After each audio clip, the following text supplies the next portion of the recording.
하나님 말씀 마가복음 12장 13절부터 17절입니다. 우리 건강하신 분들 자리에서 일어나셔서 하나님 말씀 읽겠습니다.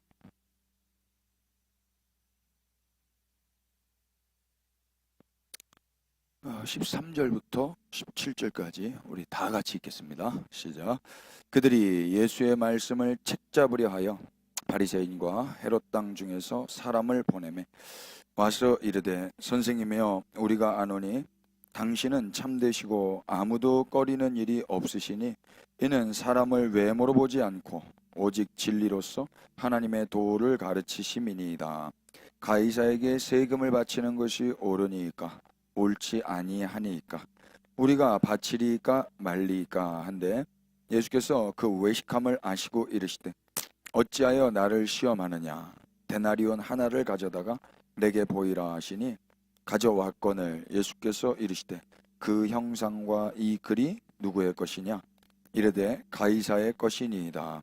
이에 예수께서 이르시되, 가이사의 것은 가이사에게, 하나님의 것은 하나님께 바치라 하시니 그들이 예수께 대하여 매우 놀랍게 여기더라. 아멘. 자리에 앉겠습니다. 우리는 지난 시간에 성전에 다시 들어가셔서 하나님의 뜻을 이루시는 그 예수님의 삶을 따라가 봤었죠. 우리 예수님은 꼴도 보기 싫은 곳을 다시 들어가셨어요. 두 번 다시 보기 싫은 그 성전, 거기를 왜 다시 들어가셨는가? 어떻게 다시 들어갈 수 있었는가? 예수님은 하나님을 믿으셨어요. 그리고 예수님은 당신이 하셔야 될 일이 있으셨습니다. 그때 비로소 다시 또 거길 들어갈 수 있는 것 같아요. 다시 들어가셔서 만난 사람들은요, 여전히 예수님을 지치게 하는 사람들이었습니다. 지친다 저 사람들. 대제사장, 서기관, 장로들 말이에요. 예수님의 권위를 묻는 이들을 예수님 다시 만나셔서 그냥 무시하지 않으셨고 그들에게 비유를 들어서 말씀을 하시죠. 소위 악한 포도원 농부들 비유입니다. 결국 포도원 주인은 종들도 잃었고 사랑하는 아들까지 잃어버렸어요. 돈에 눈이 멀어서 주인 행세, 주인 노릇을 하고 싶었던 그 농부들 때문에 주인은 상실이 이만저만이 아니었을 겁니다. 그런데 놀랍게도 주인의 행동이 다소 기이한 행동을 하셨죠. 주인은 와서 농부들을 심판하고 그 다음에 포도원을 다른 사람들에게 내어줬어요. 와서 농부들을 심판하는 것까지는 이해가 되는데 사람들에게 포도원을 넘겨준다는 게 납득이 쉽지가 않습니다. 왜냐하면 사람에게 그만큼 당했으면 포도원도 그만두고, 만약에 포도원을 한다 그래도 자동화 시스템으로 키오스크로 돌리지 또 다른 사람에게 줄 생각하기는 어렵지 않을까 드는데, 이 주인은 또 다른 사람들에게 줬다 이 말이에요. 다시 포도원을 사람들에게 주시면서 그 사람들을 통해 계속 운영해 나가도록 하는 이 주인을 보면, 이 주인이라는 분은 포도원도 또 사람들도 모두 다 포기하는 것처럼 보이지는 않아요. 이게 실로 기이한 일입니다. 사실 이 비유는 하나님의 경륜을 비유하는 거였죠. 포도원 주인이 바로 우리 하나님이시고 포도원은 하나님의 나라였어요. 그리고 그 아들을 죽인 농부들은 이스라엘이었고 다른 사람들은 우리 이방인 교회들이었습니다. 참으로 기이한 일 아닙니까? 오늘 우리 이방교회는 그래서 아무것도 한 것 없이 이스라엘이 진멸된 그 자리에서 포도원을 받아버린 겁니다. 참 이게 은혜가 이렇게 무섭고 민망한 건지 예전엔 미처 몰랐습니다. 느닷없이 받아버린 하나님의 나라 위에서 산다면 한 걸음 한 걸음이 귀하지 않겠습니까? 우리는 예기치 않은 방식으로 본의 아니게 하나님의 나라를 받았어요. 그래서 우리가 받은 이 하나님의 나라는 매우 우리에게 폭력적인 선물로 다가온 나라입니다. 이방교회가 이스라엘에 비해서 무슨 장점이 있습니까? 무슨 뭐 메리트가 있어요? 그들보다 더했으면 더했지 죄악을 범죄를 저지르는 데 있어서는 조금도 뒤지지 않는 게 우리 아니든가요? 그런데 느닷없이 그들이 포도원을 받은 거예요. 하나님의 나라를 받아버렸어요. 도대체 주인은 무슨 생각으로 똑같은, 아니 그들보다 더 악랄한 인간들에게 자신의 포도원을 맡기시는 걸까요? 우리의 지혜로는 이해가 되지 않지만 성경은 머지않아 이 모두에게 긍휼을 베푸시는 하나님이 당신의 성품을 드러내실 것이다 라고 예고하고 있죠. 주인의 아들을 죽였던 이스라엘도, 얼떨결에 포도원을 받게 된 이방인들도 모두 주인 되시는 하나님의 풍성한 능력과 지혜, 곧 그분의 긍휼하심으로 인하여서 구원이라는 걸 받고 용납과 용서라는 걸 받고 세세 무궁토록 그분께만 경배하게 될 날을 성경은 내다보고 있어요. 로마서 15장으로 한번 가보실래요? 8절입니다. 다 같이 한번 읽으십시다. 시작. 내가 말하노니 하나님의 진실하심을 위하여 할례의 추종자가 되셨으니 이는 조상들에게 주신 약속들과 견고하게 하시고, 그리스도께서 하나님의 무엇을 위해서 할례의 추종자가 됐다 그래요? 진실하심, 알레테이아, 하나님의 진리되심, 하나님의 참되심. 하나님의 참되심을 어떻게 알 수 있어요? 하나님은 참 진실하셔, 하나님은 참된 분이셔를 어디서 알게 되냐면 그리스도께서 할례 받은 자들의 종이 되어 주심으로 인하여 그들도 그리스도로 인하여 용서받고 우리처럼 깨끗하게 씻어지는 그 모습을 통하여 하나님은 진실하셔를 알게 되는 거다 이야기예요. 그러니까 이스라엘도 그리스도로 말미암아 용서받고 용납받아야 되지 않겠습니까? 그때만 비로소 하나님의 하나님 되심, 진실하심이 드러나는 거야 이야기예요. 하나님이 진실하신지를 여러분 보고 싶으시죠? 그러면 이스라엘의 온전한 용서와 회복을 함께 꿈꾸셔야 될 것입니다. 그럼 이방인은 뭡니까? 이방인은 9절 나오죠. 이방인들도 그 무엇으로? 긍휼하심으로 말미암아 하나님께 영광을 돌리게 하려 하심이라. 이방인은 하나님의 긍휼로 하나님을 영광을 돌리는 거예요. 그러니까 긍휼이 뭐였어요? 이스라엘이 심판받고 지금 은혜의 때에 하나님이 그냥 아무것도 한 것 없는 자에게 네가 이 포도원 가져, 이 포도원 운영해 라고 받아버린 거예요. 긍휼을. 그 하나님을 이제 이방인들이 찬양한다고요. 이방인들만 찬양하면 되겠어요? 8절과 9절이 같이 돼야 된다고요. 8절 다시 보세요. 할례 받은 자들의 종이 되었으니 이는 조상들에게 주신 약속들을 견고하게 하심을 위한 거예요. 그러니까 약속을 이루시는 하나님을 통해서 할례 받은 이스라엘을 포기하지 아니하시는 하나님을 보면서 하나님의 참되심과 진실하심을 보고 그분을 찬양하고, 이방은 그냥 얼떨결에 예기치 않게 느닷없이 본의 아니게 그냥 긍휼을 받음으로 인하여서 그 이스라엘의 하나님을 찬양하는 거예요. 근데 이 둘이 같이 이제 그러므로 내가 열방 중에서 주께 감사하고 주의 이름을 찬송하리라 함과 같으니라. 열방이 어떻게 주를 찬양하냐고요? 10절 또 이르되 열방들아 누구와? 주의 백성과 함께 즐거워하라.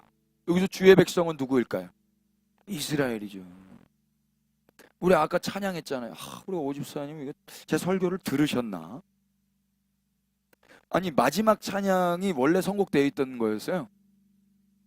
저는 모르고 제가 어저께 새벽에 다 말씀 다 끝내고 이거 찬양 추가하겠습니다 그랬거든요. 근데 이미 찬양이 있었던 거예요. 저는 카톡을 다 안 받거든요. 몰라요? 아니요? 아니요? 그냥 한 거예요? 내가 하라고 그래서 했다고?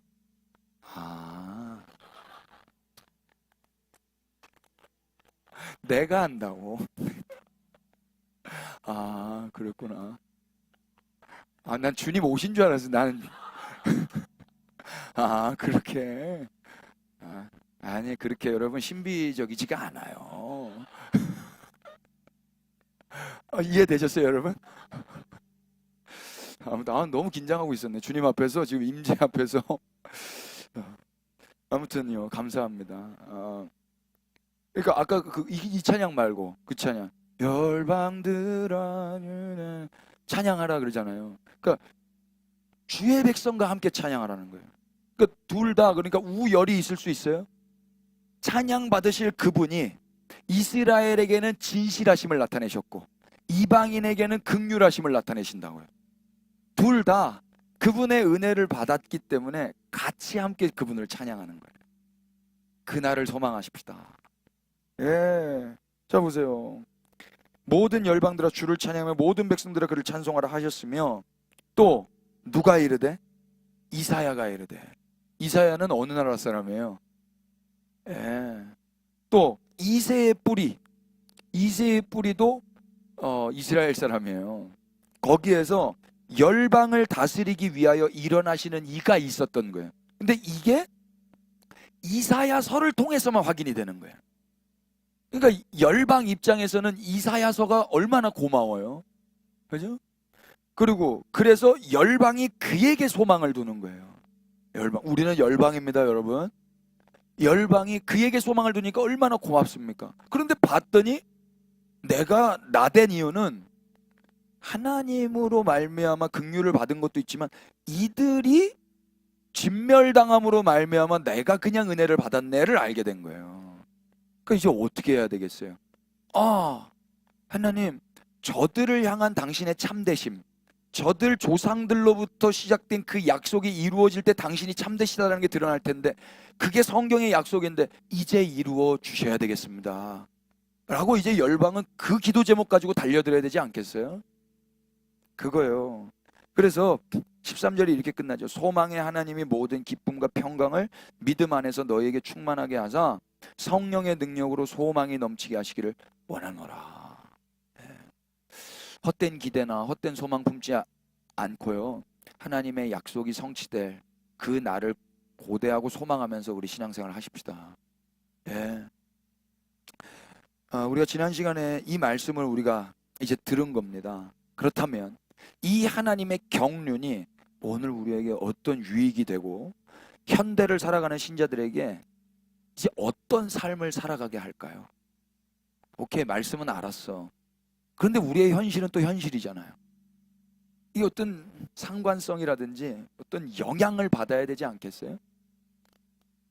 저는요, 이 하나님의 언약이 성취되는 것이 우리의 오늘을 사는 그 이유와 연관이 있어야 된다고 믿거든요. 근데 정신없이 살다 보면 말씀은 말씀, 내 삶은 내 삶, 이렇게 가게 마련이에요. 이제 이게 우리의 거룩한 숙제입니다. 피차간에. 그렇군요. 하나님 당신은 이 방향이시군요. 이렇게 이루시군요. 그러면 우리도 그 방향에 맞춰서 살아야 될 줄로 믿습니다.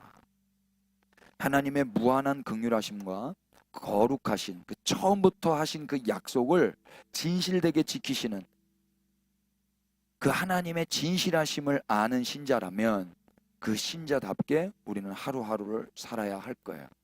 오늘은 그 다음 에피소드입니다. 지금 우리는 지난 시간부터 예수님이 성전에 들어오셔서 행하신 일에 대한 이야기를 듣고 있어요. 오늘은 13절부터 17절까지 다소 짧은 이야기인데요. 소위 가이사의 것은 가이사에게, 하나님의 것은 하나님께 바치라 라는 말씀이죠. 대체로 이 말씀은 국가와 종교를 이원화해서 국가에 내야 될 세금은 탈세하지 말고 잘 내고, 또 하나님께 드려야 할 헌금은 헌금대로 11조 잘 하라는 그런 설교들로 사용되어 왔었어요. 그러니까 저도 여러분께 여러분 세금 잘 내시고 헌금 잘 하시기를 바랍니다 라고 설교하면 끝입니다. 근데 굳이 제가 그 말을 해야 또 세금을 잘 내시는 것도 아니고 헌금을 잘 하시는 것도 아니죠. 제가 여기서 그걸 거듭 이야기할 필요는 없을 것 같고요. 국가와 하나님께 모두 잘해야 된다라는 건 현대를 살아가는 일반 시민이라면 신자까지 가지 않더라도 굳이 제가 설교하지 않아도 다 알아서 하실 거예요. 근데 다 못하실 수도 있겠다 싶은 마음이 들기도 해요. 그리스도인들 안에서도 탈세를 하는 분들이 계실 거고 뭐 헌금을 못하시는 상황의 노인분들도 계실 거고 한데 그건 각자 여러분들의 신앙 안에서 잘 하시면 좋겠습니다. 오늘 이 말씀을 통해서 그런 어떤 가이드를 제가 드리고 싶지는 않고요. 오늘은 지난 시간에 이어서 예수님께서 왜 다시 성전에 들어가실 수밖에 없었는지, 그 꼴도 보기 싫은 성전을 왜 들어가셨는지,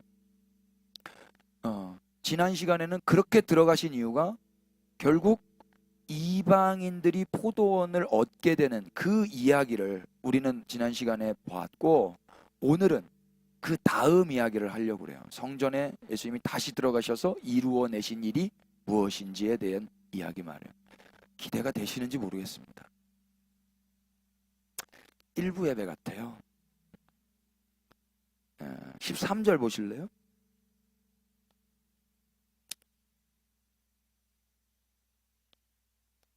다 같이 13절만 한번 읽어주실까요? 시작. 그들이 예수의 말씀을 책잡으려 하여 바리새인과 헤롯 당 중에서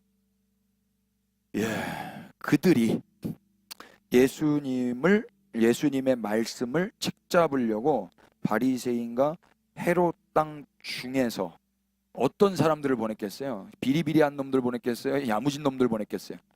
야무진 놈들을 보냈겠죠. 여기 그들은 누구죠? 그들. 지난 시간에 우리가 확인했던 대로 이 그들은 대제사장 그리고 서기관 장로들입니다.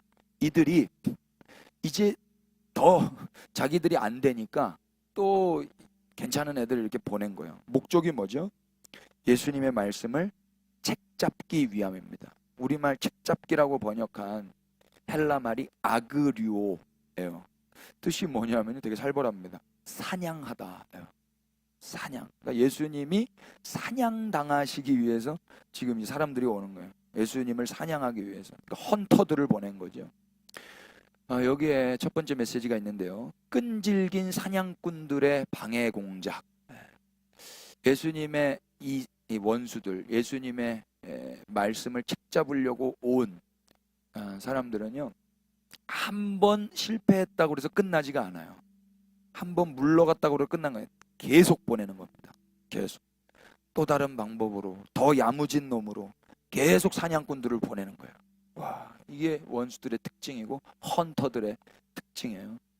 그러나 우리는 그 헌터들의 이 집요하고 포기하지 않는 열심 때문에 두려워할 필요는 없습니다.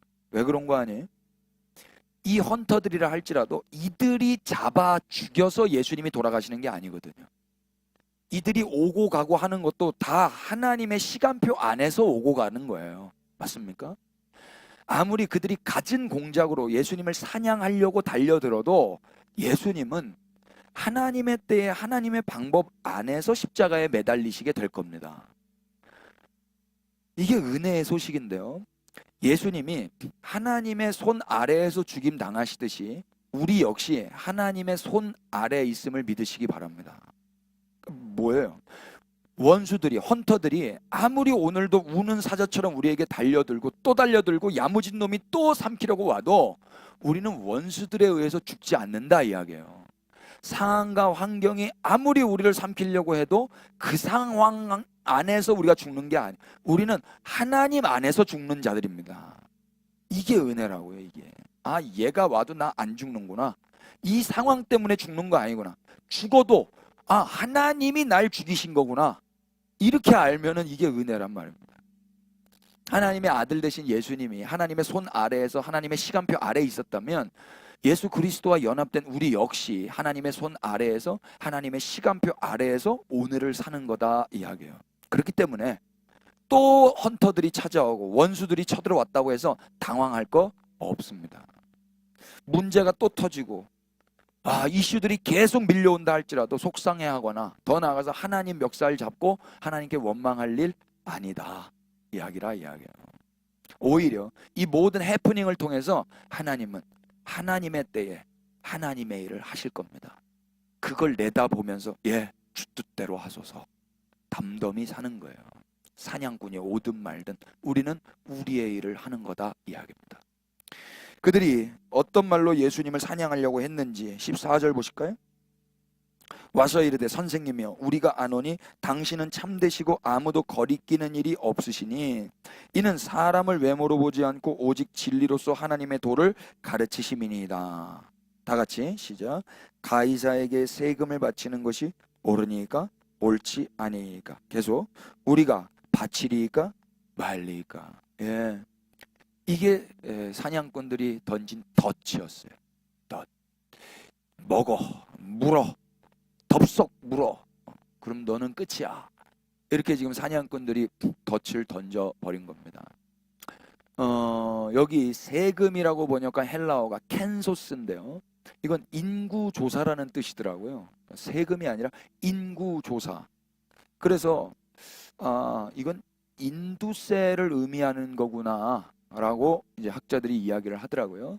그러니까 사람을 국가의 소유물로 볼 때 인구조사는 일종의 재고조사죠. 당시 인두세는 데나리온으로 납부를 했다 그래요. 이와 같은 국세는 AD 6년에 아켈라오가 폐위된 후에 첫 번째 로마 총독에 의해서 부과되기 시작했대요. 당시 이 세금에 대한 견해가 이스라엘 국민 안에서도 여러 갈래로 나누어졌는데 헤롯 당원들 같은 경우는 세금 내야 된다 그랬을까요? 말라 그랬을까요? 헤롯 당원이니까 헤롯은 로마와 짝짝꿍이 돼 있던 사람이잖아요. 그러니까 세금을 내야 된다라는 입장이었고 바리새인들은 어땠을까요? 바리새인들은 비록 좋아하지는 않았어요. 말씀을 아는 사람이니까. 그렇지만 세금을 내면서 로마의 관계도 마찰을 피했다 합니다.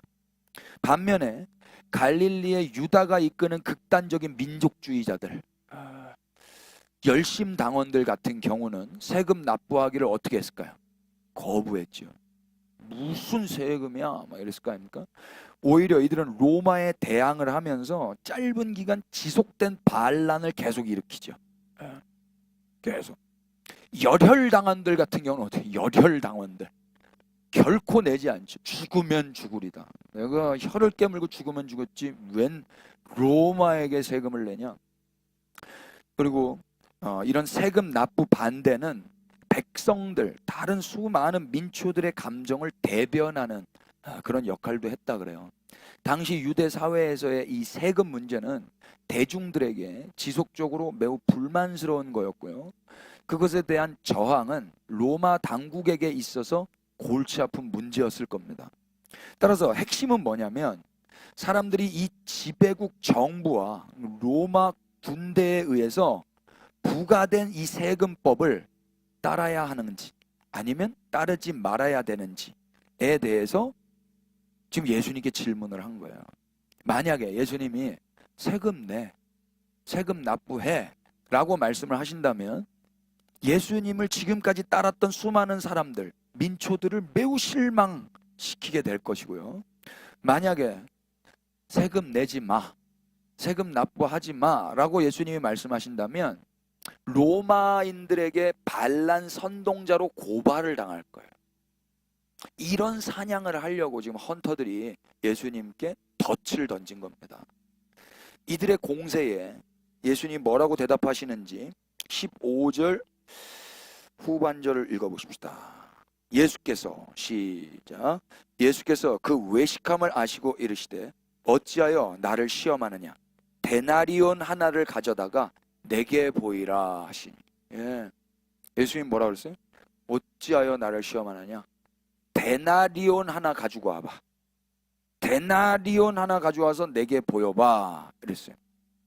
여러분, 데나리온 하나 가지고 와봐라고 예수님이 말씀하셨을 때 이들이 어떻게 반응해야 될까요? 유대인은요, 자기 손으로, 그러니까 이스라엘 사람들은 대체로 자기 손으로 어떤 이미지, 상을 만들 수가 없는 민족이에요. 왜냐하면 그걸 만들면 우상숭배가 되거든요. 내가 내 손으로 만들 수도 없을 뿐더러 만들 수도 없으니 당연히 만져서도 안 되고 쳐다봐서도 안 되고 소지하고 있어도 안 돼요. 그걸 가지고 있는 것 자체가 우상숭배고요, 신성모독이 되고 신앙을 포기하는 게 돼버리는 거예요. 내 정체성, 내 가치관에 위배되는 행위란 말입니다. 동전 사진을 한번 보여봐 드리겠습니다. 동전 한번 보실래요? 제가 하나하나 사진을 드렸는데 두 개로 센스 있게 딱 한 번에 보여주셨습니다. 동전의 양면입니다. 이 앞에 이제 글씨와 이 상이 있지 않습니까? 이 앞면, 여기가 앞면인데 신 아우구스투스의 아들 티베리우스 카이저 아우구스투스라는 글과 함께 뒷면, 여기는 대제사장이라고 쓰여 있대요. 그러니까 이게 지금 맥심이라고 있는 것 같은데, 그러니까 가이사가 신의 아들이고 대제사장이라고 쓰여진 이 동전, 그리고 그 사람의 초상, 유대인들에게 있어서 이 동전 자체가 신성모독이고, 왜요? 신의 아들 그리고 대제사장이라는 거예요. 제사장은 뭐예요? 인간이 하나님께 나아가는 데에 역할을 해주는 사람이거든요. 인간이 하나님과의 관계에 있어서 가교 역할을 해주는 사람이 대제사장인데, 그게 지금 이 사람이라는 건데, 그 사람의 동전을 가지고 다닌다고요? 이건 흉물이란 말입니다. 유대인들에게 있어서 보지도 못하는 거예요. 이거는 만져선 당연히 안 되는 거고. 그런데 예수님이 그들에게, 얘들아 데나리온 하나 가지고 와봐 했을 때 이들이 어떻게 하죠? 16절 보세요. 어찌하여 나를 시험하느냐? 데나리온 하나를 가져다가 내게 보이라 하시니, 다 같이 16절 시작. 가져왔거늘 예수께서 이르시되 이 영상과 이 글이 누구의 것이냐? 이르되 가이사의 것이다. 이들이 가져와요, 못 가져와요? 가져와요. 우리말 성경에는 생략이 되어 있는데요, 원서에는 이 15절과 16절 사이에 그리고 지금이라고 번역할 수 있는 헬라어 접속사 대가 있어요. 그러니까 바로 가져온 거예요. 데나리온 하나만 가져와 볼래? 바로 가져왔다고. 여기가 지금 어디라고요? 성전입니다. 성전은 이스라엘의 하나님 앞에 예배하는 장소거든요. 거기는 신성 모독의 물건이 들어오면 돼요, 안 돼요? 안 되죠. 그리고 그걸 바리새인과 지금 헤롯 당원들이 만져서도 안 되는 거라고요. 근데 가져온다고요. 그것도 아주 신속하게. 따라서 이들은 어렵지 않게 로마의 가이사가 그려진, 그리고 그 가이사가 신의 아들이고 제사장이라고 쓰여진 그 무시무시한 흉물을, 그 가증스러운 걸 매우 손쉽게 아무런 거리낌 없이 가져올 수 있었던 자들이에요. 여러분, 유대인들이 성전 안에서 로마의 황제를 신으로 인정하는 동전을 가지고 다니는 거 매우 이상한 일 아닙니까? 한번 상상해 보세요. 이제 지갑이 있는데, 여러분들 제 지갑 봤는데 여기에 갑자기 달마대사 부적이 딱 있는 거예요. 달마대사 뭔지 아세요, 여러분? 달마도사 이렇게 지난주 말씀 올려놨더니 조회수가 1300막 이렇게 나왔어요. 이 정도 안 나오는데 라고 봤더니 뉴진 스님인 줄 알고 들어왔다는 거예요. 댓글이 8개가 달려. 뉴진 스님인 줄. 뉴진 스님 누군지 몰라요? 아주 바람직한 자세. 그러니까 이런 거죠. 애군을 쫓고 부귀를 얻는 행운의 상징인 달마대사가 제 지갑 안에 있으면 그 이상한 일이잖아요. 또 거꾸로 해서 제가 우리 김종국 목사님께, 목사님 달마대사 부적 하나만 갖다 주세요 그러면, 네 여기 있습니다, 바로 이렇게 가져오면 돼요. 찬이 형제 라이트 하나만 줘보세요. 예 여기 있습니다.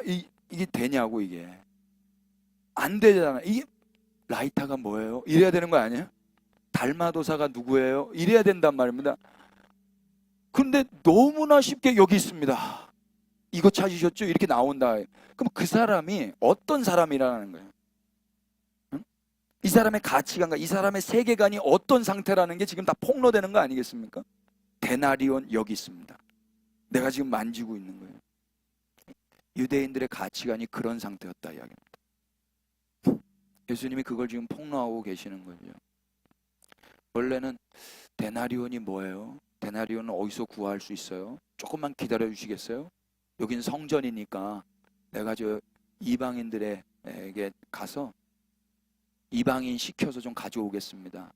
이렇게 해야 되는데 이들은 바로 데나리온 하나를 가져왔습니다.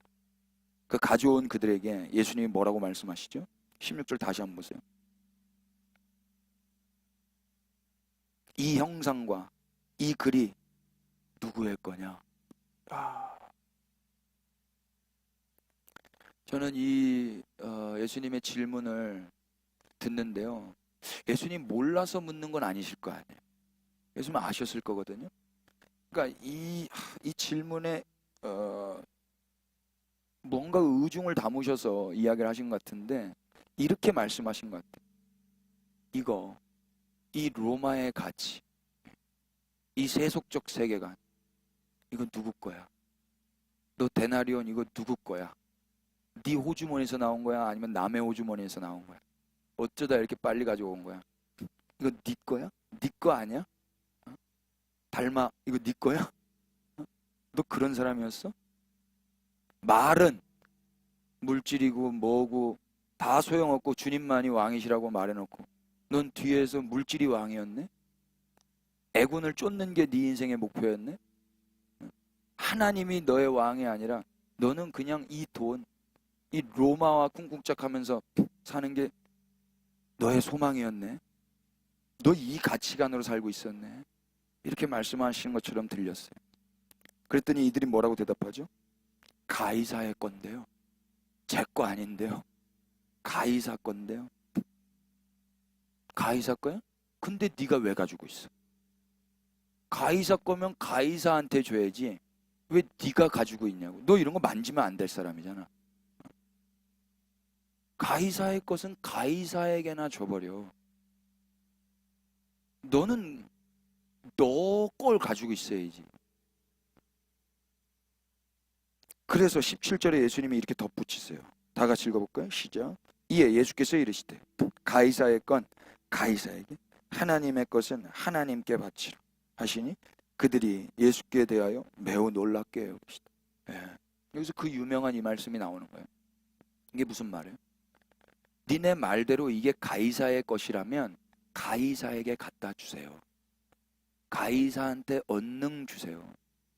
가이사의 건데 왜 니들이 가지고 있고 어디서 이렇게 빨리 가지고 온 거야? 니네 호주머니 한 센터 까볼까? 이어서 예수님이 하나님의 것을 하나님께 바치라고 덧붙이셔. 이건 또 무슨 말이에요? 이스라엘, 바리새인, 유대인들아, 너네 하나님의 것 아니야? 하나님의 거라면 이 성전에서 뭐 하고 있어야 돼? 성전은 하나님께 바쳐져야 되는 것이야.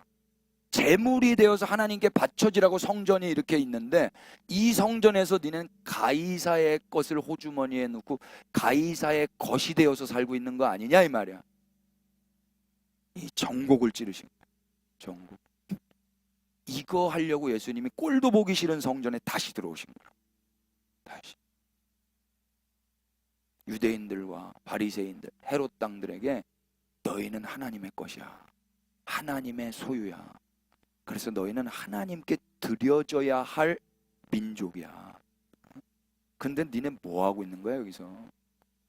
대제사장과 서기관과 장로들의 명령을 듣고 나 잡아 죽이려고 왔어? 가이사의 것은 가이사에게나 갖다 주고 하나님의 것 너희들은 하나님에게 너희의 삶을 바쳐드려. 예수님이 이렇게 말씀하시는 것 같아요. 근데 아무리 이렇게 예수님이 따뜻하게 진지하게 엄중하게 말씀을 하셨다 해도 이들이 이 말씀 앞에 네 그렇게 하겠습니다 할 수 있을까요? 없어요. 우리 역사를 통해서 알지 않습니까? 못한다고요. 못하니까 예수님이 무슨 일을 하신 거예요? 당신이 친히 성전이 되셔서 이들의 죄가 되셔서 십자가에서 죽임 당하시는 거다 이야기입니다. 못하니까. 이미 기회주의자이며 자기 의로 가득했던 바리새인들이 하루아침에 하나님의 가치관으로 살 수는 없어요. 로마서 10장으로 가보십시다. 그 이스라엘의 상태가 어떤지. 1절, 형제들아 내 마음에 원하는 바와 하나님께 구하는 바는 이스라엘을 위함이니 곧 그들로 구원을 받게 함이라. 2절 시작. 내가 증언하노니 그들이 하나님께 열심히 있으나 올바른 지식을 따르는 것이 하나님께 열심히 있다 없다? 있다. 그러나 올바른 지식 따른 게 아니래요. 중요한 게 뭐예요? 열심히 중요한 거예요? 올바른 지식 위에서의 열심이 중요한 거다 이야기입니다. 열심은 무서워요. 열심 있는 사람들은 좀 불편합니다. 올바른 지식 위에서 열심히 있어야 돼요. 근데 이스라엘이 그러지 못했다라는 겁니다. 그러면서 3절에 뭐라 그러죠? 하나님의 의를 모르고 자기 의를 세우려고 힘써 하나님의 의에 복종하지 아니하였느니라. 그 결과, 그 최종이 어떻게 나타나요?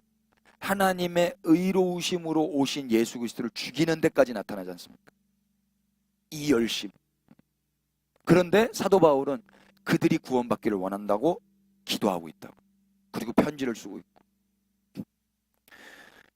하나님의 의 모르고 자기 의만 세웠던 사람들, 결국 하나님의 의에 복종하지 못하고 예수님을 죽인 자들, 예수님이 이런 이스라엘을 위해서 무슨 일을 하신 거예요?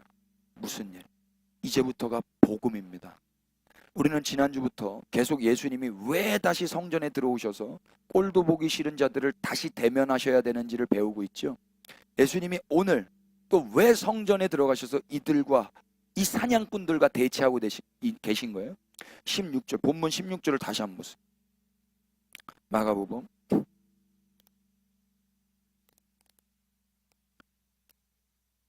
12장 16절. 가져왔거늘 예수께서 이르시되 이 형상과 이 글이 누구의 것이냐? 이르되 가이사의 것이니이다. 형상과 글을 보면은요, 그의 이게 누구 건지 알아요? 몰라요? 안다 이야기예요. 이 형상, 이 글 누구 거야? 가이사의 글, 가이사가 있으니까 이건 가이사 거네요. 이렇게 말을 하잖아요. 그러니까 형상과 글을 보면 소유가 누군지 알 수 있어요. 여기 형상이라고 번역한 그리스 말이 에이콘이에요. 아이콘이 이 에이콘에서 온 건데 유사한 것, 모양, 모습이라는 뜻입니다. 그러니까 이 모습, 이거 누구 거야? 가이사가 그래서 가이사 거네요. 이렇게 말을 했잖아요. 여러분, 예수님은 누구의 형상이시죠? 유일하게 예수님이 보이지 아니하시는 하나님의 형상으로 이 땅 가운데 오신 분이십니다. 그럼 예수님은 누구의 것일까요? 예수님은 하나님의 것입니다. 아멘이 되세요? 골로새서 1장으로 가셔서 확인해 볼까요?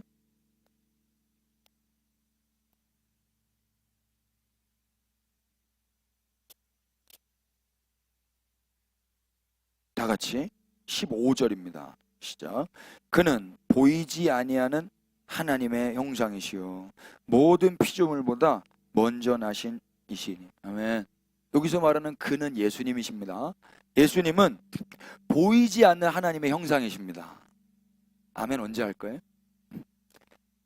하나님의 모양이 어떤지, 하나님의 모습이 어떤지 알 수 있어요? 없어요? 없어요. 그런데 예수님이 그분의 형상으로 오셨다고. 그러니까 예수님을 보면 누굴 보는 거예요? 하나님. 우리 일부 예배 때 세리 자매 왔잖아요. 예수님은 세리를 좋아해요. 그 자매가 처음에 왔을 때 무신론자라고 해서 왔어요. 제가 설교 시간에 하나님 계셔요. 어떻게 계신지, 예수님이 역사적 인물이기 때문에 하나님 계셔요 그랬어요. 하나님 없지 않아요. 무신론에 유신론이에요. 이 자매 아멘 했어요. 컵 가져왔어요. 여러분, 별로 안 좋은 소식이에요? 좋은 소식 아니에요? 여기 똑같이 하나님의 형상이라고 번역한 이 단어 역시 에이콘이에요. 그러니까 예수님을 보면 예수님이 누구의 것인지 알겠죠. 예수님 누구 거예요? 하나님 거죠. 근데 사실 이 세상에 하나님 거 아닌 거 있어요? 시편 24편 보세요. 예수님만 하나님의 건가 아닌가 말씀을 통해서 확인해 보십시다. 1절 땅과 시작 땅과 거기에 충만한 것과 세계와 그 가운데 사는 자들은 다 여호와의 것이라. 아멘. 여기 이 범주 안에서 탈락될 사람이 있어요? 누락될 사람이 있어요? 아무도 없죠. 그러니까 땅과 거기에 충만한 것과 세계와 그 가운데 사는 모든 자들이 누구 거? 여호와 거라는 거예요. 그럼 여호와의 거라면 여호와께 뭐 해야 돼요? 바쳐줘야 되죠. 근데 어느 누가 여호와께 바쳐지고 있었냔 말이에요. 유일하게 한 민족을 선택하셨어요. 그게 이스라엘이에요. 이스라엘, 너희는 나의 소유야. 내 세굴라야. 그래서 내가 구원한 거야. 니네가 예뻐서가 아니야. 니네가 잘나서, 니네가 커서가 아니야. 많아서가 아니야. 가장 적은데 내가 그냥 선택한 거야. 내 소유로. 그래서 너희로 말미암아 열방이 나를 알게 하는데 니네를 사용할 거야. 하나님이 그렇게 했다고요. 너는 나에게 바쳐진 자들이야. 선민이라는 게 그런 거란 말입니다. 그런데 하나님께 지금 바쳐지고 있어요? 로마에게 바쳐지고 있지 않습니까? 세속적 세계관 가운데 쩔어 있지 않습니까? 이걸 만약에 우리 영화로 본다면 얼마나 조마조마해야 돼요. 그럼 이렇게 하나님의 나라가 무너지는 것인가? 하나님의 이 마스터 플랜이 깨지는 것인가? 하나님이 그렇게 안 깨십니다. 그래서 예수님이 오신 거 아니겠어요? 이 절망의 때 예수님이 무슨 일을 하신 거예요? 하나님의 형상으로 친히 이 땅에 오셔서 예수님만 유일하게 하나님의 것으로 하나님께 바쳐지셨습니다. 이게 십자가입니다.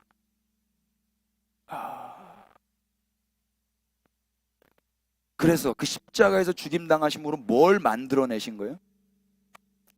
우리를 만들어내신 겁니다.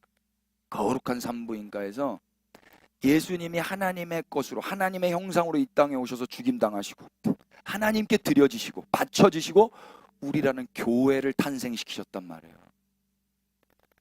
어떤 교회로요? 하나님의 형상이 회복된 교회로 말입니다. 창세기 1장으로 가십시다.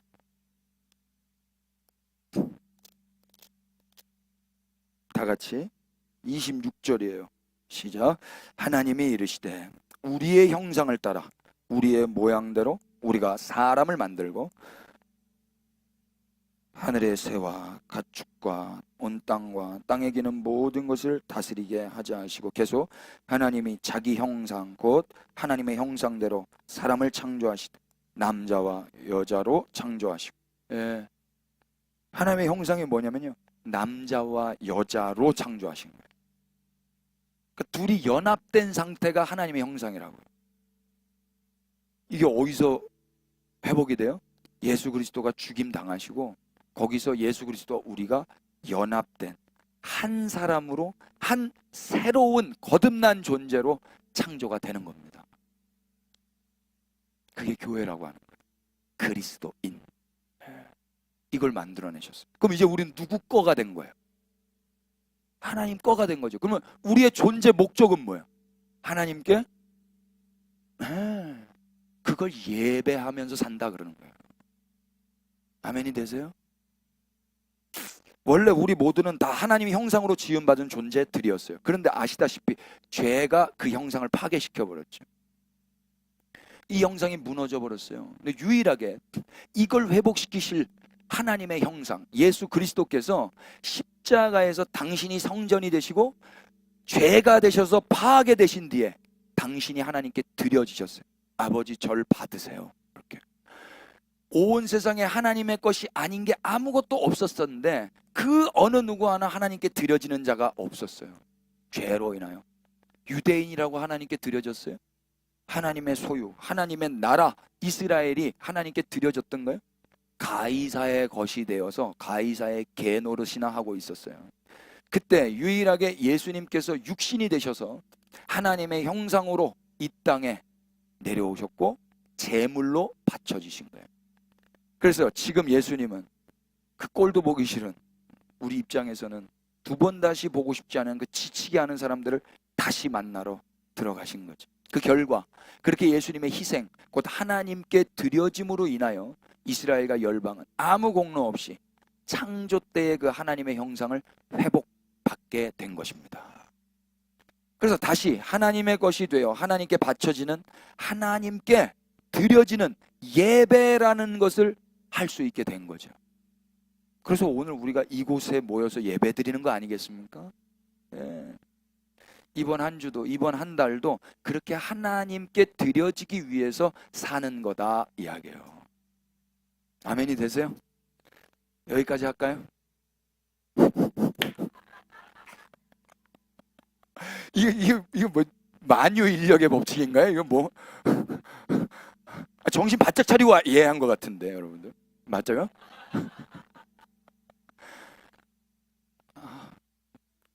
내려가겠습니다. 살짝 울고 올라왔어요.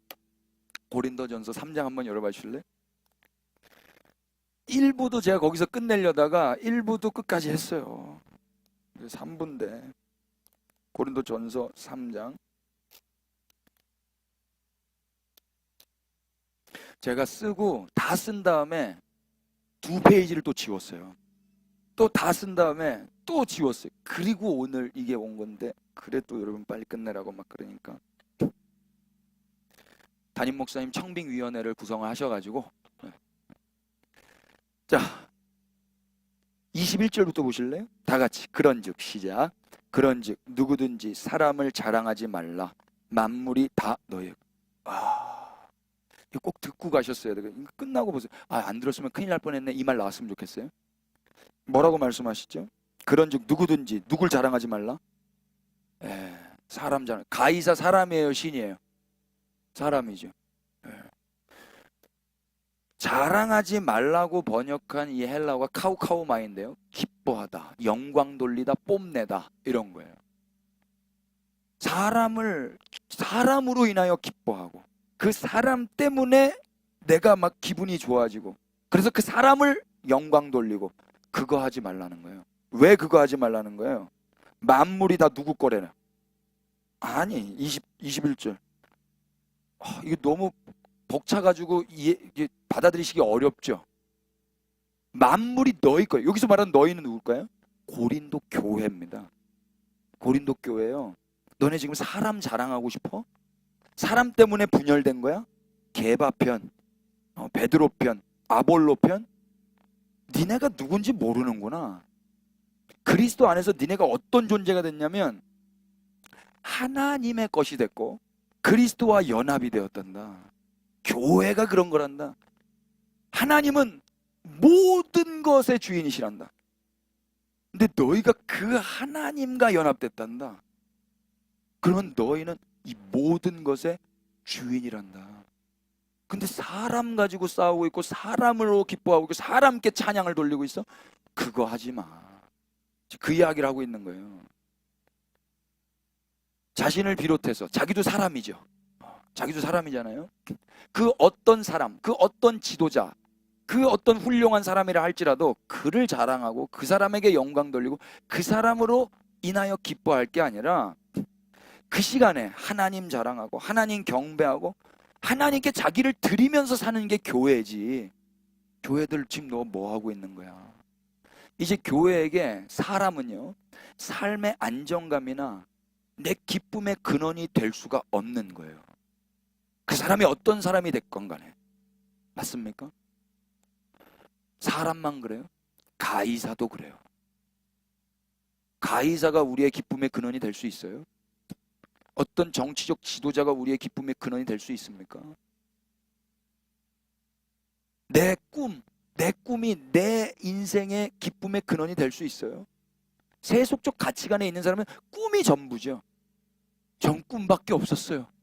꿈 하나 믿고 여기까지 왔어요. 하나님은 어디 갔어? 그 사람은 꿈이 하나님인 거예요. 꿈을 자랑하잖아요. 돈.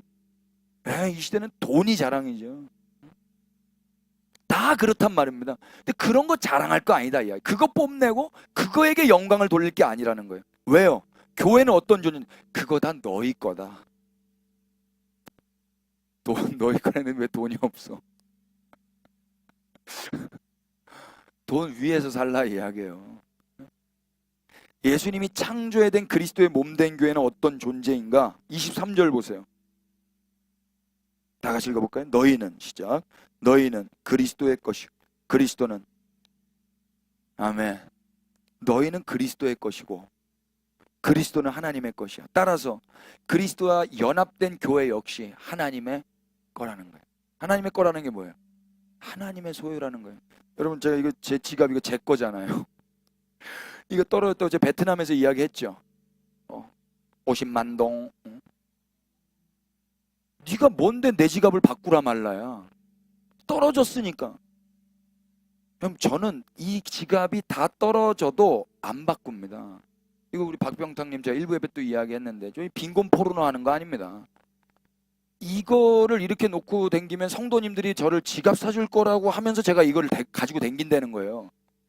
아무도 안 사줍니다. 다 살기 바빠요. 제 지갑 사줄 돈이 어디 있어요. 이건 제 거라고요. 제 건데 누가 이렇게 보고 아이고 이거 버리는 건가 보다 하고 버렸다 쳐봐요. 제가 가만히 있겠어요?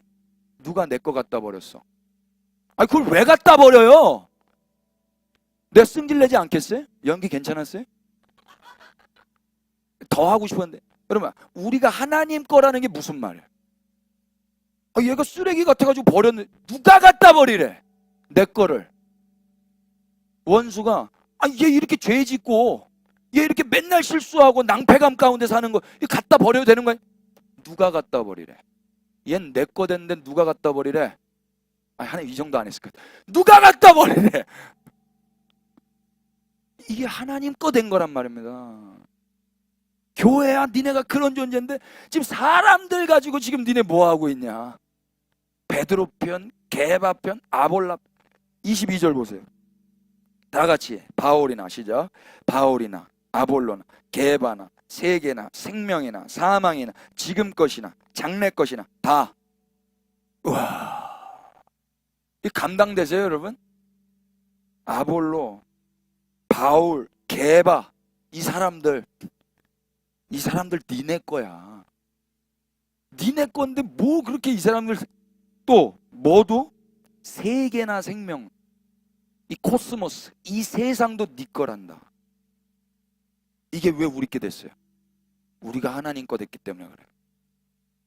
처음에 하나님이 아담의 형상으로, 하나님의 형상으로 첫 인류를 창조하시고 하나님이 뭐 하셨어요? 네 거야. 네가 다스려. 네가 통치해. 이 나라는 내가 너한테 준 나라야. 네가 다스려. 이게 인간의 본분이었다고요. 근데 죄가 들어오고 이게 망가져 버린 거예요. 이스라엘이 그걸 했어야 되는데 이스라엘도 망가져 버렸죠. 예수 그리스도가 이걸 회복하신 거란 말입니다. 이게 상속자가 됐다라는 이야기예요. 주인이 됐다라는 이야기란 말입니다. 넌 더 이상 종이 아니야. 이 세계에서 종처럼 빌어먹지 마. 이 세계에서 어떻게든 빌어가지고 먹고. 너는 주인이라니까. 이게 네 거라니까. 또 뭐 또? 생명이나 사망이나. 와, 이게 제일 무서운 거 아니야 요즘에? 이거 있으면 살고 이거 없으면 죽어. 이거는 있어야 돼. 생명. 이거 없으면 죽는 거야. 이게 너에게 제일 중요한 거야. 그래, 그럼 어떻게 하면 그거 얻을 수 있어요? 어떻게 하면은 내가 죽지 않을 수 있어요? 빌고 댕기잖아요. 이걸 종교라고 하는 거예요. 종교인들은 어떻게 하면 살 수 있는지 비는 거예요. 회개하면 돼요? 회개할게요. 착하게 살면 돼요? 헌금하면 돼요? 열심히 봉사하면 돼요? 너 왜 그러고 있어? 이거 네 건데 왜 빌어서 가지려고 그래? 내가 이미 십자가에서 다 이뤄놓고 너한테 준 거라니까? 너는 내 아들이고 딸이라니까. 내 소유라니까. 사망. 여러분, 우리가 빈다고 사망에서 자유로울 수 있어요? 아니요. 사망도 누구 거예요? 교회 거예요. 사망이 커요? 교회가 커요? 어려운 질문이에요? 사망이 올 때 살려주세요 이러면 되냔 말이에요. 멋있게 주인답게 사망을 부려야 될 거 아닙니까? 사망아, 네가 쏘는 것이 무엇이냐? 죽여봐라. 또 뭐라고 했어요? 지금 것이나 장래 것이나. 지금 일어나고 있는 일들. 사망은 멀리에 있는 것 같으니까 별로 안 무서운데 지금 일어나는 일이 제일 무섭지 않아요? 그리고 앞으로 일어나지 않을 그 일, 상상만 해도 무섭지 않아요? 그런데 그 모든 게 다 누구 거라고? 너희 거라고. 너희 거. 별로 은혜가 안 되시는 것 같다. 살짝 오그라들지만 옆에 사람들에게 한번 이렇게 이야기해 볼까요? 제가 이거 진짜 설교 시간은 거의 처음 하는 것 같은데, 옆에 분들에게 당신은 그리스도 안에서 하나님의 것이 되었습니다. 선포해 주십시오.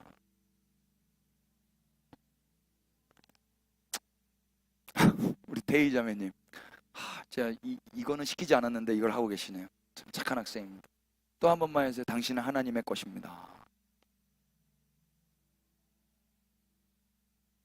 이거 묵상해 보세요. 내가 하나님의 거가 됐다라는 거. 내가 하나님의 거야? 그러면 그 어느 누구도 나를 함부로 할 수 없네. 내가 하나님의 소유야? 그 어느 누구도 나를 함부로 건들 수 없네. 그러니까 서로가 피차 간에 그렇게 존귀히 여겨주는 거예요. 오케이?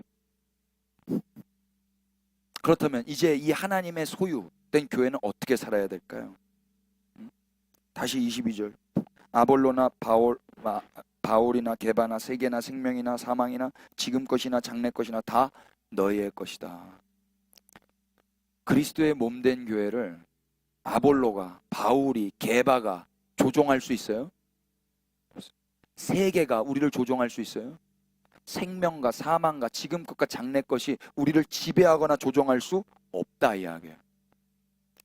아볼로, 게바, 바울, 그 어떤 유명 인사가 온다 할지라도, 이스라엘, 고린도, 데살로니가, 로마, 그 어떤 세계가 우리를 맞닥뜨린다 할지라도 그들이 우리를 주장할 수가 없어요.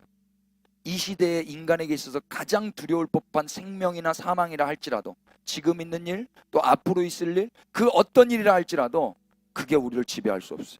오히려 우리는 그들을 지배하면서, 다스리면서, 통치하면서 주인답게 사는 거예요. 그게 다 교회의 거니까. 이거 믿어지시겠어요? 어쩌다가 이런 일이 일어나게 된 거죠? 그리스도 안에서 우리가 하나님의 것, 하나님의 소유, 하나님의 상속자가 되었기 때문에 된 일입니다. 우리의 구주 예수님은 바로 하나님께 당신을 바쳐서 이런 교회를 창조해내신, 이런 교회를 낳으신 거라고. 그렇기 때문에 교회는 이 땅에서 누구답게 살아야 돼요? 주인답게 살아야 돼요. 종이 아니라 상속자답게. 어떤 사람 앞에서도 주인답게, 세상 앞에서도 주인답게. 미국에 가도 미국 너무 좋다, 미국 너무 크다.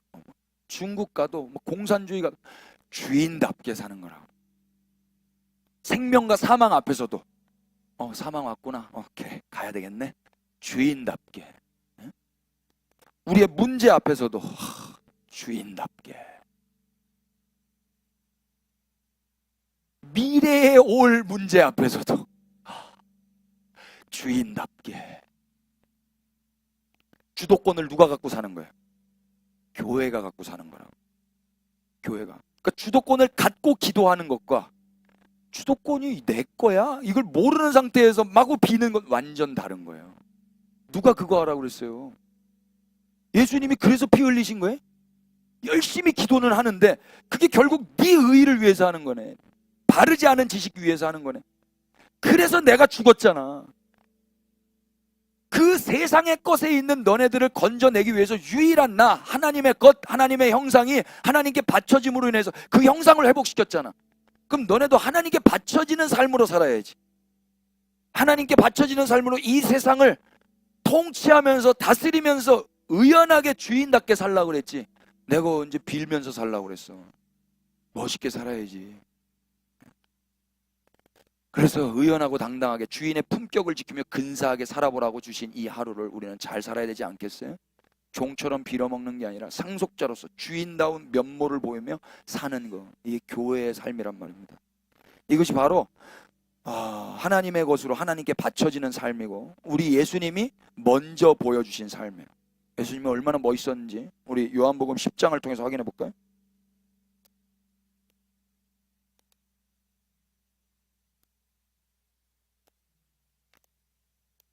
16절.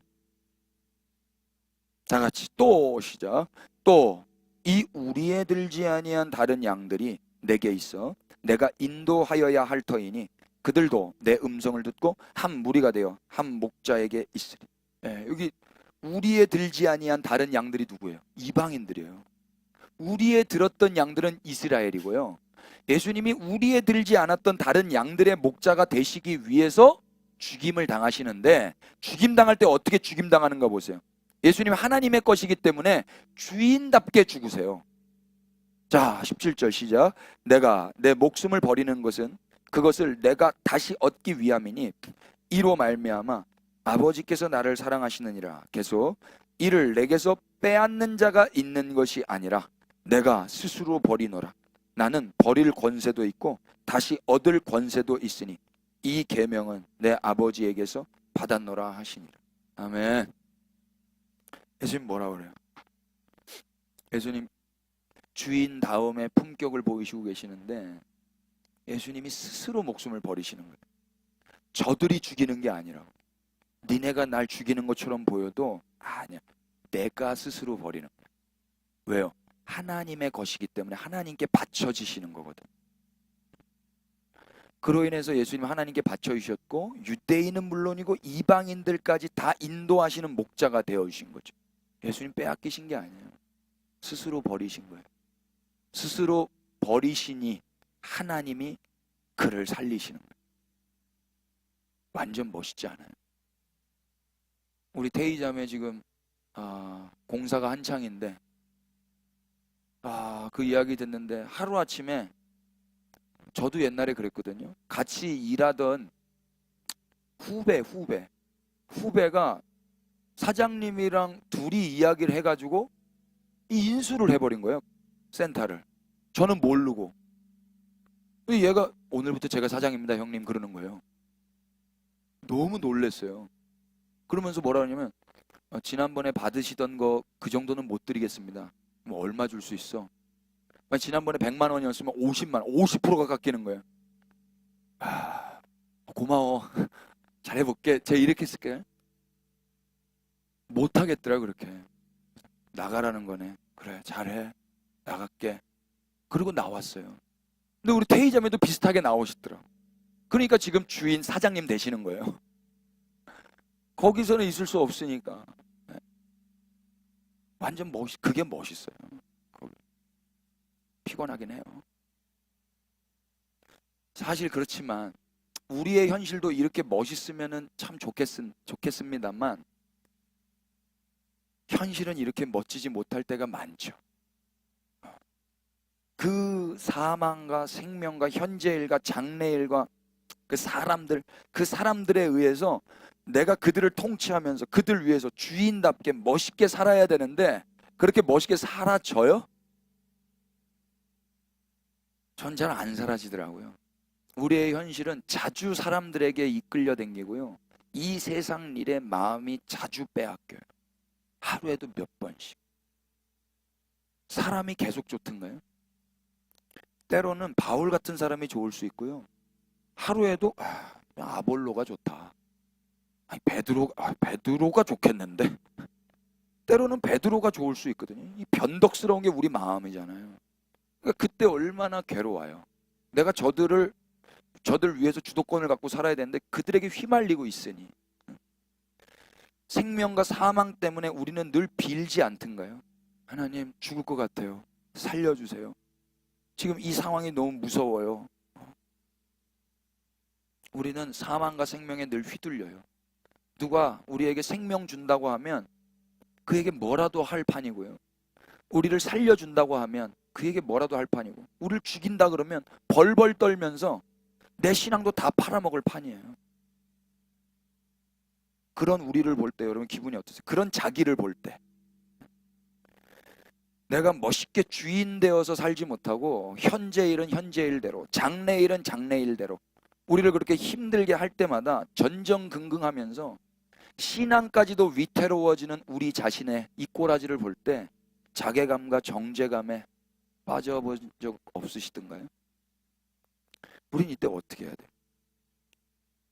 제 신앙생활에 갈등이며 고민이며 풀리지 않은 숙제였거든요. 제일 먼저는요, 그래서 복음을 들으셔야 돼요. 이런 상황 앞에서 계속 복음이 들려진다면요, 그래도 또 살 수가 있어요. 복음이 뭔데요? 너 주인이야. 너 종 아니야. 너 상속자야. 너 노예 아니야. 너 자유인이야. 이 소식을 계속 들어야 된다. 너 비는 인생 아니야. 내가 그거 만들어냈어. 다 떨어져도 또 실패하고 또 넘어져도 너는 하나님의 거야. 이 소식을 들으셔야 된다. 속지 마세요.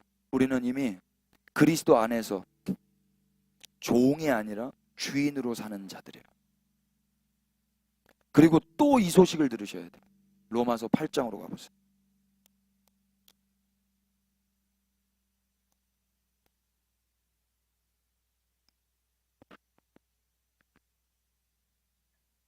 (26절) 보실래요? 다 같이 읽으십시다. 시작.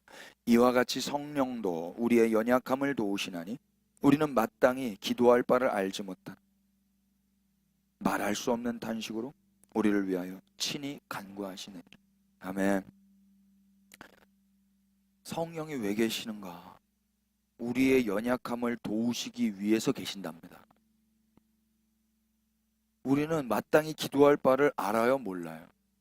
몰라요. 또 종처럼만 기도하는 거예요. 살려주세요. 해결해 주세요. 무섭지 않게 해주세요. 그 기도로 우리가 살 수 있을 것 같아요? 못 사니까 성령님이 계셨던 겁니다. 성령이 뭐래요? 말할 수 없는 탄식으로 우리를 위해 친히 간구하신답니다. 이 성령님의 역할이에요. 근데 어떻게 된 게 한국교회는 성령님을 방언받는 데만, 치유받는 데만 부리고 있더라고요. 27절 보세요. 마음을 살피시는 이가 성령의 생각을 아시나니 이는 성령이 하나님의 뜻대로 성도를 위하여 간구하심이라. 성령님이 지금도 우리를 간구하셔서 우리에게 삶을 살아보다고 등을 떠밀어 다시 세상으로 나가라고 하는 거예요. 아비가 돼 보니까 알겠어요. 아빠가 해결할 테니까 너는 그냥 학교 가서 공부해. 이번에 우리 딸 수학여행 갔다 왔는데요. 수학여행비 얼마인 줄 아세요? 54만 원이에요. 54만 원인데 가지 마. 내가 그랬어요. 애가 아빠 오늘 가지 말까? 왜? 그랬더니 아니 이게 방을 이렇게 자야 되는데 안 친한 친구랑 방을 이렇게 자나 봐요. 그래서 그래 가지 마. 가지 마. 그래 가지 마. 제가 그랬거든요. 그래서 다시 또 친구들이랑 이렇게 해가지고 간다는 거. 주여 간답니다. 어떻게 해요? 아비가 어떻게? 신경 쓰지 말고 학교 가서 공부 잘해. 그거는 엄마 통해서 보내놓을 테니까. 이게 부모 아니에요? 어디 짤 봤는데 아빠랑 애기랑 둘이 사는데 고시원에 살아요. 고시원에서 애기가 성적표 보였어요. 둘이 같이 아빠가 밥 해놓은 거 김치찌개 해가지고 둘이 그냥 막 퍼먹는데 그것만 보더라도 눈물이 나는데 갑자기 애가 성적표 보는데 아빠 저 뭐 1등 했어요. 오 잘했네. 그래서 1등 한 반들 클래스에 가게 됐다는 거예요. 그래 잘했네.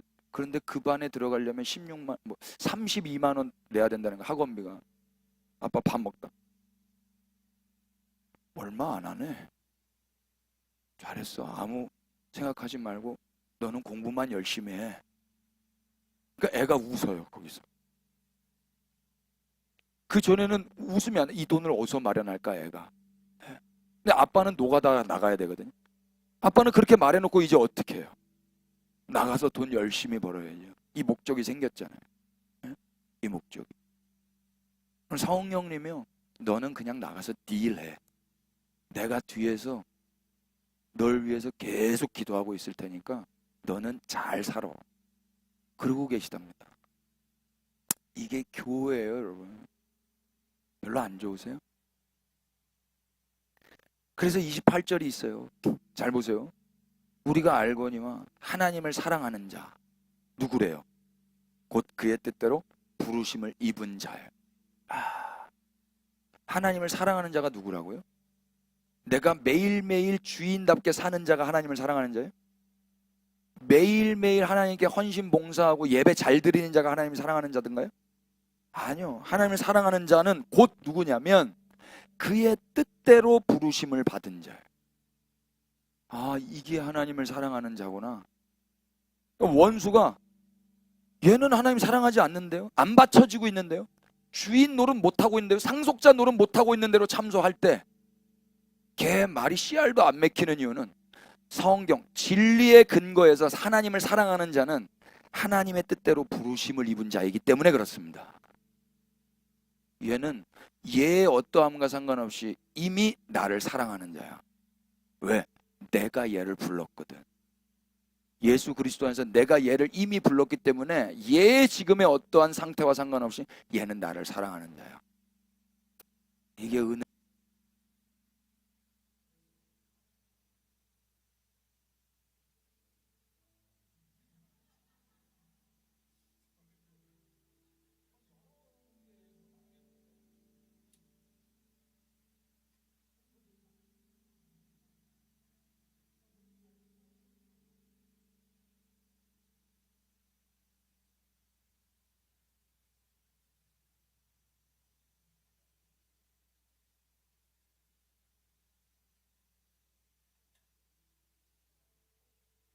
마지막까지. 예. 그러니까 하나님을 사랑하는 자는 그래서 그런 자의 위태롭고 휘청거리는 삶마저도 매일매일 아슬아슬하잖아요. 하나님은 당신의 소유로 이미 삼으셨기 때문에 반드시 어떻게 된대요? 모든 것이 합력하여 선을 이루시는 거예요. 모든 것이. 우리가 주인 노릇 못할 그 상황도, 또 생명과 사망 앞에, 현재일과 장래일 앞에, 사람들 앞에 휘둘리는 그 상황까지도 모든 것이 합력하여 선을 이루실 수 있는 분이 우리의 하나님이시란 말입니다. 이걸 복음이라 그래요. 29절 보세요. 다 같이 시작. 하나님이 미리 하신 자들을 또한 그 아들의 무엇을? 형상을 본받게 하시기 위하여 미리 정하셨으니 이는 그로 많은 형제 중에서 맏아들이 되게 하려 하십니다.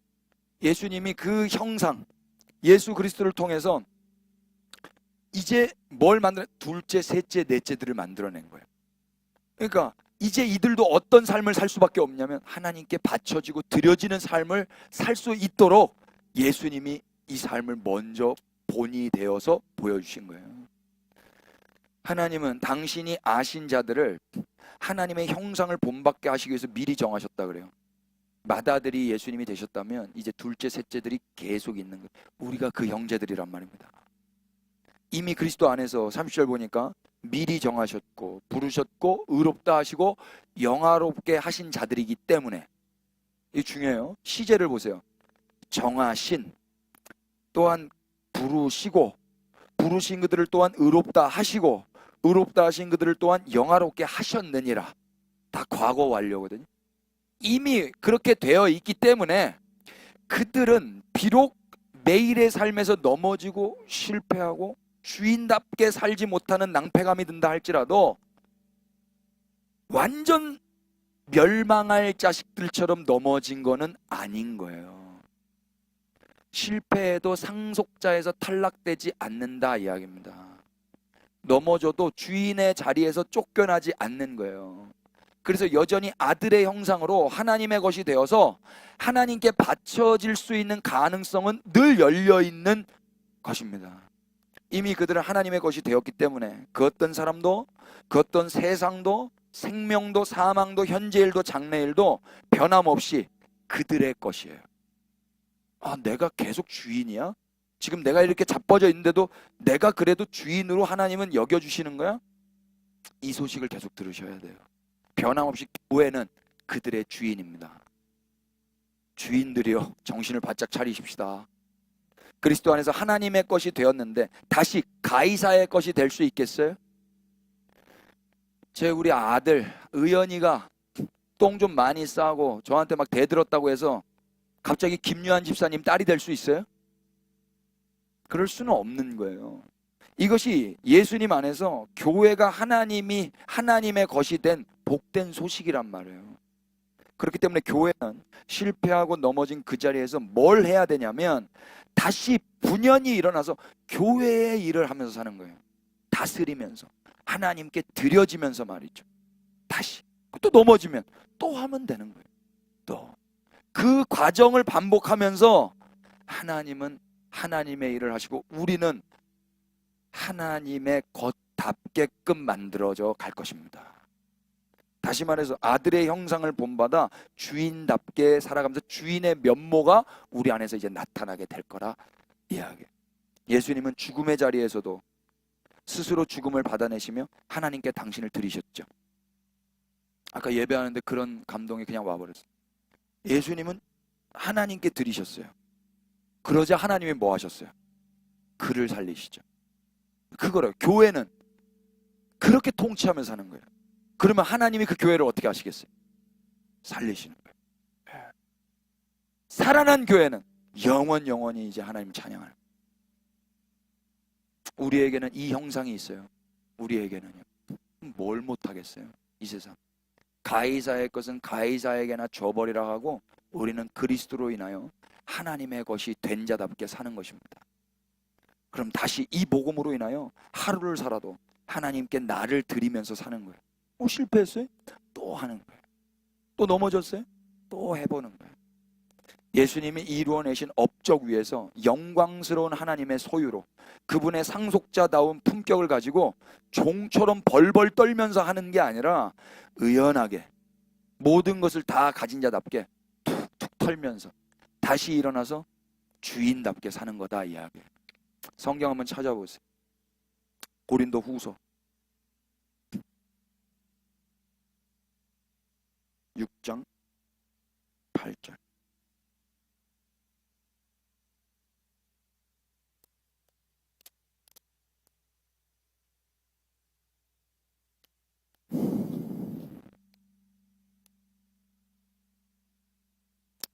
읽어볼까요? 영광과 시작. 영광과 욕됨으로 그러했으며 악한 이름과 아름다운 이름으로 그러했는 우리는 속이는 자 같으나 참되고 무명한 자 같으나 유명한 자요 죽은 자 같으나 보라 우리가 살아있고 징계를 받는 자 같으나 죽임을 당하지 아니하고 근심하는 자 같으나 항상 기뻐하고 가난한 자 같으나 많은 사람을 부유하게 하고 아무것도 없는 것 같은 모든 것을 가진. 아멘. 아무것도 없는 것 같을 수 있어요. 그리고 가난한 것 같을 수 있고 근심하는 것 같을 수 있고 징계를 받는 것 같을 수 있고 죽은 자 같을 수도 있어요. 내가 뭘 할 수 있나? 그건 그냥 그런 거예요. 그 감정이 든다고 해서 우리가 진짜 그런 거 아닌 거다 이야기예요. 아무것도 없는 자 같지만 모든 것을 가졌다고. 왜요? 하나님의 것이 되었기 때문에. 우리가 아무것도 없다 그래서 다시 세속적 가치관으로 돌아갈 수 있습니까? 그럴 수 없어요. 그러니 속지 마세요. 우리는 이미 모든 것을 가진 자가 되었어요. 그리스도 안에서 우리는 하나님의 것이 되었습니다. 그렇기 때문에 우리는 이 세상을 통치하면서 다스리도록 하나님의 나라와 의를 구하며 주인답게 사는 것입니다. 이것이 하나님의 것은 하나님께 바치라 해요. 이 찬란하고 영광스러운 삶이 우리 몸된 교회 위에 펼쳐지기를 기대하며 축복합니다. 기도합시다. 주님, 죄로 인해 하나님의 형상으로 지음받은 세상이 하나님을 경배하지 않을 때 유일하게 주님은 하나님께 드려주셨습니다. 그리고 주님의 그 죽음은 오늘 우리를 낳으셨습니다. 우리를 다시 하나님의 형상으로 회복시키시고 자격 없는 우리를 만물의 주인으로 다스리고 통치하며 살아가게 하셨습니다. 그렇게 하신 주님을 찬양하오니 홀로 높임 받으시옵소서. 비록 또 넘어지고 실수해도 변함없는 당신의 약속 안에서 다시 주님의 소유가 된 자의 품격을 지키며 살아보겠습니다. 그리스도와 연합된 우리의 일상과 일생을 통하여 경배를 받으시옵소서. 소망 없는 우리를 다시 하나님께 드려지게 하신 예수 그리스도의 이름 받들어 기도 올렸습니다. 아멘.